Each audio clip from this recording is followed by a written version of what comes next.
seems fair. They're a one-win team facing, I believe, another one-win team this week. They're the only ones facing elimination. I'm sorry, bro. Next row. Change is coming. Brutal. It's Baltimore and Cincy. All-time low. Change is coming. It is very hard for me to believe either of these teams' coaching staffs can survive missing the playoffs. Ooh. I do not think that the Cincinnati Bengals can have 3 consecutive years. They'd be 3 straight years missing the playoffs. And Baltimore, if Lamar had been missed 10 weeks, then I think they could survive it.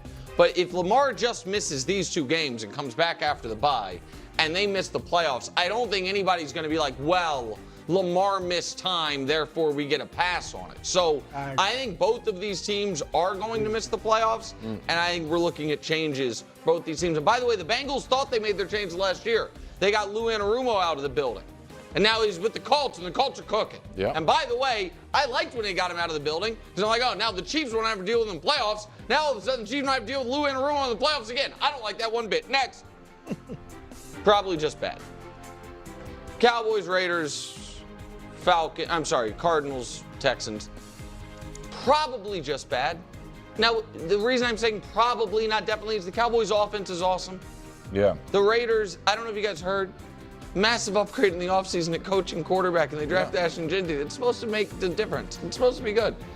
Is Jeanty up to 4 yards a carry? Okay, Jeanty's been good. Jeanty's been really good. Asking. Texans have a great defense, and the Cardinals had all these close, heartbreaking losses. Like, well, this a couple plays different. They're all probably just bad. Would be really cool if either of these teams goes on a real run. Which, by the way, they're 3 wins and 2 wins. Neither one of them's out of it. That would be really cool. I don't see it happening, but the Panthers have been a legit team at home and then just awful on the road. And the Giants, post the Dart, Scataboo, Legion of Doom, whatever thing they're trying to do, it would be really fun to see those teams potentially go on a run and make some noise. I don't think it's going to happen, but it'd be cool. Probably not quite good enough. So every team, there are 14 teams above this row on the tiers. So these teams, as we sit here today, it would appear might be on the outside looking at the playoffs. 14 make it, obviously. For the Vikings, I actually think they might get worse at quarterback when McCarthy comes back in. So that's probably not quite good enough. The Niners, it's an injury thing. Yeah. And just now that there were 2 guys on their defense they could not afford to lose. They've lost them both now for the year. The Jags, they thought they were getting 2 players in Travis Hunter. Somehow, thus far, they haven't even gotten 1 full player in Travis Hunter. Drew called that. Yeah, and Coach called it for sure. They need to and Trevor hasn't been good enough. It's just, to be fair, I have not been as impressed by Washington as others. And I think the Bears, I think they're on the right trajectory, but probably not quite good enough. Just can't trust them. Falcons, Broncos, Chargers. These teams should make the playoffs.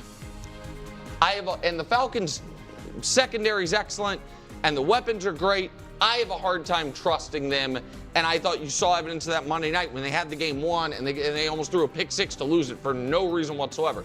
The Broncos' offense is hard to watch, and the Chargers, Herbert is really good, but they just find themselves in these weird spots week in, week out against teams that you feel like they should be able to be in firm control of. Just hard teams to trust. Solid, serious teams. It's a compliment. We'll take it. Yeah. So like all 4 of these teams, pardon me, they either have something excellent about them like the Colts offense, or they're just solid across the board. The Seahawks, the Patriots, the Steelers right now, the Steelers defense has gotten better after a really slow start. The offense has been solid. Drake May's been excellent. Almost everything about the Seahawks has been somewhere from good to really good, and the Colts offense has been unbelievable. Those all 4 should be playoff teams, and all 4 should set their sights a little bit higher than that. Red hot to ice cold. From the last undefeated to 2-game losing streaks. Both of them 4-0 flying high to both of them like, hold on, do we have structural problems? The Eagles are champions. one time over. The Bills are champions 5 times over, September champions, but still the banner hangs. Counts. And so they're scary teams late, but for them to be that good to that dysfunctional is the wrong word, but in that much disarray is a little concerning. Really good with caveats. So the Lions' caveat is it's Wednesday afternoon. They're still whining about a call that everyone agrees was correct. They're just mad about why and how and when it was made.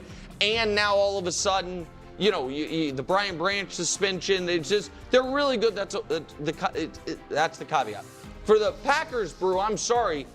I just don't think they've played an excellent 60-minute football game since the Thursday we got to Kansas City for week 2 against Washington. I agree. And for the Rams, the caveat to me is, as great as Stafford is, does the whole offense run through Puka, who's already hurt again? Is he the key to unlocking some of the explosiveness of it? And the other caveat with him is, I think Sean McVay actively hates his kicker. And that always worries me with a team that can win a Super Bowl. Everyone's rooting for you. Tampa Bay Bucs. If you are, other than your team that you root for, if you're like, hey, your team's not winning the Super Bowl, who do you want to win it? I bet the Bucs get more votes than anybody on that. It also helps that everyone is rooting for you to be atop everyone's power rankings because they don't want to see this team on top of the power rankings because they are once again inevitable. 3-0. Okay. Let's talk about this. Let's start with the bottom.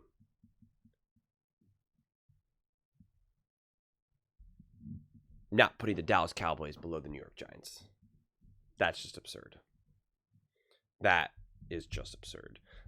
Even though they lost to the Carolina Panthers, I still believe that the Dallas Cowboys are fundamentally a better team than the Carolina Panthers. So I think the Dallas Cowboys absolutely positively have to be elevated. I'd be confident that if the Cowboys played the Panthers again, they would beat them. The Commanders. Commanders are a better team than the Chicago Bears. Commanders are a lot better team than people want to understand or realize. And I think that's because a lot of people don't watch the Washington Commanders and seem to have this weird negative mindset on Jaden Daniels. They were in that game. Jaden obviously made a couple of mistakes. Unfortunate. Was still clearly playing at an incredibly high level, missing his number one piece, his Puka Nacua and Terry McLaurin. They've been banged up, this Washington Commanders team. Again, Jaden Daniels missed multiple games as well, so it's going to take him a minute or two to kind of get back into the rhythm. The Commanders very much remind me of the Green Bay Packers from last year, and so to put them this low just doesn't make any sense to me whatsoever. I think the Chicago Bears are probably right, kind of in this more middle ground. The potential for the Bears, I think, is actually genuinely through the roof because of what Ben Johnson has been doing. But it is Caleb Williams at this point right now able to fully take advantage of that. We haven't seen it yet. We've seen him grow. We've seen him get better and better. But can he really tap into that? Because if he can throughout the course of this season, then this Bears offense gets unlocked in a way that I like the potential is actually legitimately there. The one piece that hasn't been fully unlocked quite yet is Caleb Williams. Now, I don't when I say expect him to, I don't mean that I don't believe that he can't, but I don't put those expectations on him to be able to do that right now, year one, with Ben Johnson. I'm not going to put all that weight on his shoulders. But if he can, the plays are there. The power is there. We see it. That's why I think Troy Aikman did a great job of pointing that out of if you can be a little bit better, man, this offense can really let loose. And so will they, won't they? It's I don't know. Jim and Pam from The Office right now. It's will they, won't they? I don't know. You just kind of have to wait and see. And yeah, it's unfortunate with the 49ers with their injuries. I've been really impressed with how much fight they had and how much they're playing. Now, is it maybe just a little bit too much? I don't know. I think that game between the Bucs and the 49ers was actually a lot closer than the final score actually ended up showing it to be. And so it is always interesting when those types of things happen. And same thing with the Minnesota Vikings. When I made my own tiers, I put them at the bottom, not because I think they're a bottom team. And to be clear, I don't have all the teams, so it's not like I think that they're a bottom place team, but I don't know who the quarterback is. I don't know who the quarterback is. JJ McCarthy or Carson Wentz. I have no idea. And when JJ McCarthy comes back, if he is the starting quarterback, I don't know what that looks like at this point. So like I don't know how I could possibly rate the Minnesota Vikings with any degree of confidence. It would just be completely made up. It would be completely made up. So I just don't know what to do with that. And the Jacksonville Jaguars, they're not as good as I was anticipating them to be. Trevor Lawrence needs to be better. They had a fascinating game against the Kansas City Chiefs. It was a close game against the Seattle Seahawks, but at the same time, the Seattle Seahawks were clearly the better team. They could not protect Trevor. He was getting sacked and pressured just non-stop. And so I don't put that on the shoulders of Trevor Lawrence, but it's just, I don't know. I think they're a decent team when they're not an easy team. They're not a team that you circle and say, okay, great, we get to play the Jags. But, how consistent can they be? Your guess is as good as mine. The Broncos, Falcons, and Chargers are interesting because it's the same thing with what I kind of similar what I said with the Chicago Bears, with Bo Nix, the Denver Broncos. When I do look around the NFL and I am watching all these games, there is clearly an offense that's not being truly unlocked and consistent right now with this offense. They can't even consistently get the run game going in a way that feels like it's legitimately productive or really helps set up plays throughout the course of a game. And they have a great O-line. They have a mobile and pretty strong and quick quarterback. They have a smart, highly intelligent coach. And so I don't understand why. Like I don't understand why this hasn't fully come together quite yet. Everyone wants to jump on one or the other. Bo Nix or Sean Payton. If you hear people say Sean Payton is either completely overrated and not that good, or people say Bo Nix is not that good. And I'm not willing to say either of that is true. But I'm not going to say that I have the answers either. But when you do look at some of these other offenses around the league and see some of the successes that they're having, I do question, why do the Denver Broncos why do things not look smooth? Why are things not looking as smooth as I believe they should? And I don't have that answer. And the Atlanta Falcons, they feel slippery to me. I've been really high on the Atlanta Falcons and Michael Penix and really excited what they can do, but they feel slippery. I do not feel that they are firmly rooted where they're like, we have arrived now. They're in the process of building that, but they haven't proven that quite yet. You beat the Buffalo Bills, but then you get embarrassed by the Carolina Panthers, right? So you're just like, what do you do with that? They had a real chance, and they should have, without a shadow of a doubt, beaten the Tampa Bay Buccaneers, but they could not. Right. And so it's like those things do have to matter. And so you do have to re-earn your right to get back on track. And so you got to see a couple games in a row. You got to see, because again, I believe that the Atlanta Falcons beat the Buffalo Bills, right? It's not that the Buffalo Bills lost that game. The Atlanta Falcons took that game and they won that game. But also, are the Buffalo Bills starting to spiral as well? Are they nowhere near as good as originally thought? And so all that has to be put into perspective. And again, same thing with the Chargers. They're so banged up. They're so injured. I don't know what to do when your O-line is absolutely decimated and your quarterback is being hit literally at an all-time rate. It's just, what are you supposed to do with that? The Seahawks and the Colts and the Steelers and the Patriots are all too low. I don't know why we're so confident putting some of these other teams above them right now. Just because we're like, well, Drake May is young and Aaron Rodgers is old and Daniel Jones pumpkin watch and Seattle Seahawks. In what universe? In what universe? You saw the Seattle Seahawks go toe-to-toe with the Tampa Bay Buccaneers. You saw it. We watched it. It was one of the most amazing games. It was one of the most exciting games I saw. And it was coming down to the final play. And this was a game where the Seattle Seahawks defense was also decimated with injury. We can say, well, the Bucs are decimated. This, that, great. Both teams weren't full strength, and yet both teams were absolutely balling out. And so in what universe do the Seahawks crash all the way down? They dominated Trevor Lawrence. Trevor Lawrence had no chance. Trevor Lawrence did whatever he wanted against the Kansas City Chiefs. Top defense, top team in the NFL. So to downplay what the Seattle Seahawks are doing right now is only preconceived bias against Sam Darnold. And again, confident that a lot of people are not watching the Seattle Seahawks play. Okay, I've watched every single one of their games. They are legitimate.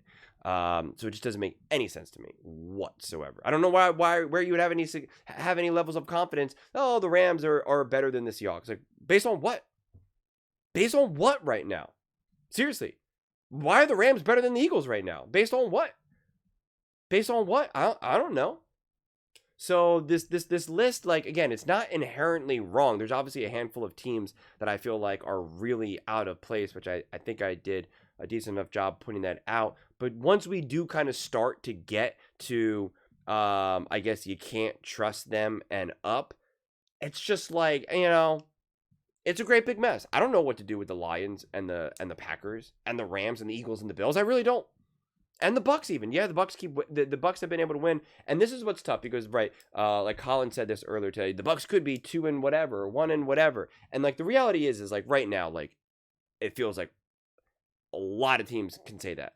The Chiefs can say that, the Bucs can say that, the Eagles can say that, the Rams can say that, the Seahawks can say that, the Patriots can say that, the Colts can say that, the Falcons can say that, the Broncos can say that. I mean, like it's pretty wild. It's pretty wild that all of these teams' record can be drastically different. If it wasn't for that one play over there, and it makes me think of Micah Parsons when he's like, we actually played pretty good if it wasn't for those 4 plays, and everyone made fun of him.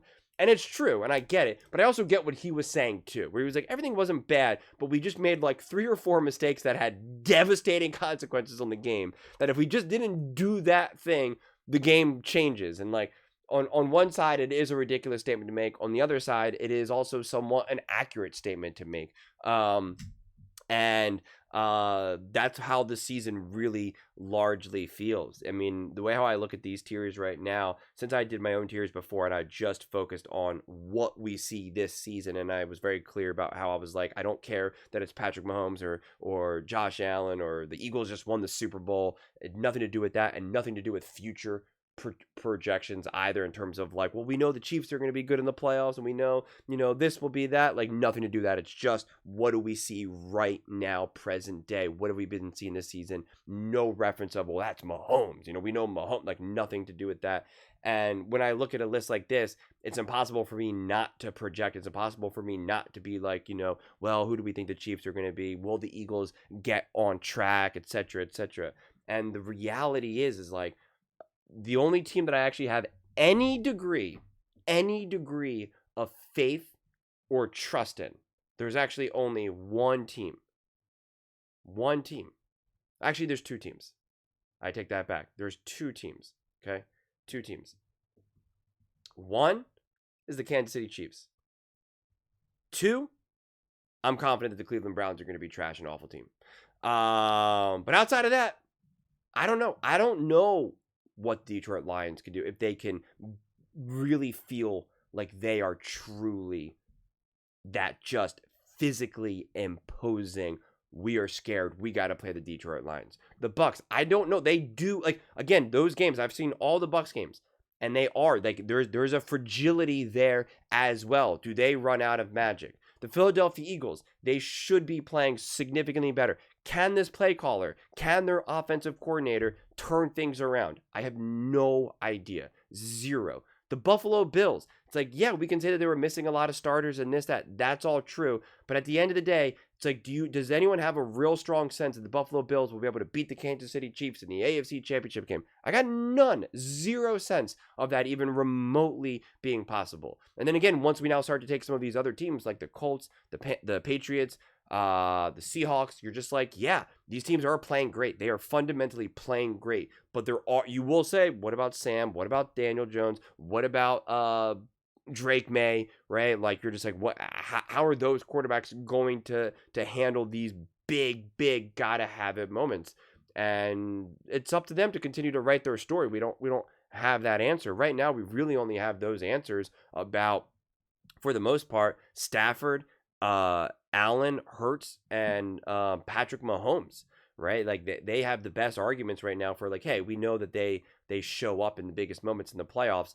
Obviously Aaron, but like, Aaron's obviously, we're looking at it through a very much different lens right now with him, with his age. But like, you know, Jordan Love, Jared Goff, Daniel Jones, obviously, Mac Jones. I mean, Jane Daniels has arrived, you know, has shown that too, but got to see it more than just one season. I'd say we saw it in multiple seasons with Jalen, multiple seasons with Josh Allen, Stafford, Mahomes, etc. So yeah, I don't know. At the end of the day, I look at tiers like this and just see a mess, and not like Nick because he's a mess, just because. And I've been a broken record. So, you know, I just don't know. It's just an incredibly messy season, and I don't know when we're gonna get clarity anytime soon. The Philadelphia Eagles beat the Minnesota Vikings with Carson Wentz or JJ McCarthy. What does that mean? What does that actually mean? The Detroit Lions are going up against the Tampa Bay Buccaneers. Both teams feel that they are badly injured. What does that mean? Both teams are gonna be like, wait until we're healthy. So it's like, what does that mean? What does that mean right now? I don't know. The Steelers are going to probably beat the Bengals. It's like, what does that mean? The Bengals with Joe Flacco. What does that mean? Like, what do so many of these games mean? The Kansas City Chiefs are probably going to annihilate the Las Vegas Raiders. And even if it ends up being a random, weirdly close game, you're like, that was one of those weird divisional games. So it's like, I don't know what some of these games mean right now. I don't even know what the Kansas City Chiefs versus the Detroit Lions last weekend meant at this point. So it's, you know, I don't know. I'll just be honest with that. I don't know. You guys are all right. I don't know football. I'm a clown.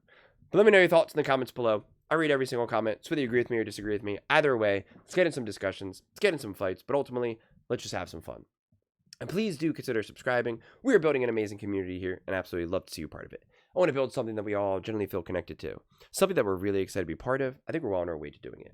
Please don't forget to give this video a thumbs up, as it really does help the visibility and the algorithm.